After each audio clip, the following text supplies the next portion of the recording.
Hello friends, hope you're doing well today. Today in my little video I want to share just a simple thought. If there's a phrase that's going through my mind, it's this: a practical step to pursuing peace. So it's got a lot of P's in there to maybe help you remember it. But a practical step to pursuing peace that I want to share with you today is a little different. You know, the Bible's full of promises for the peace of God. Isaiah tells us that if our minds are fixed on Him or stayed upon Him, He'll keep us in perfect peace. And Paul tells us that if we will give everything to Him through prayer and supplication and make our requests known to Him, then the peace of God that surpasses all understanding will guard our hearts and our minds in Christ Jesus. And these are all beautiful scriptural promises. But what I found in a very practical step sometime is because peace is something that we all desire, and sometimes I find it difficult to just always focus upon the Lord and find that place where I'm receiving the peace, almost in some kind of supernatural way. But on a practical way, many times our practical step to pursuing peace has to do with what we don't think about.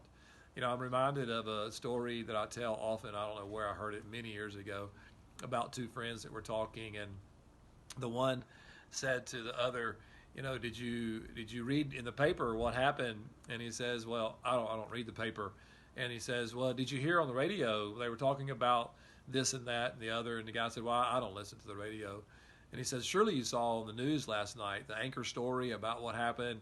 And the guy says, you know, I don't watch TV. And his friend said, you don't read the paper and you don't listen to the radio and you don't watch TV. He says, you don't live in the real world. And his friend looked at him and he said, yeah. He said, but my world's a lot nicer than your world.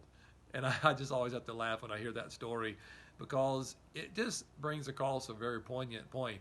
Many times our focus is on the wrong things. And I know that we need to be well educated, we need to be well informed, and I'm not against any of that. But I also realize that many times, so much of the information that we try to take in, we don't have the capacity to contain.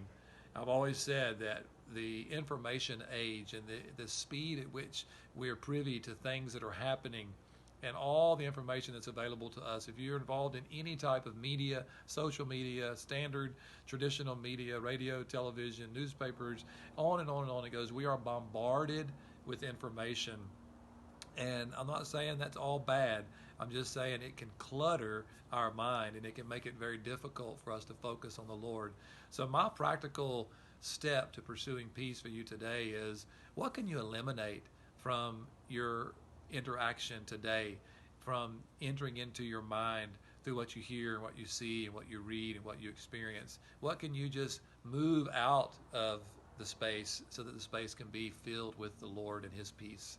So maybe think about that today. I hope you're encouraged. God bless you and have a great day.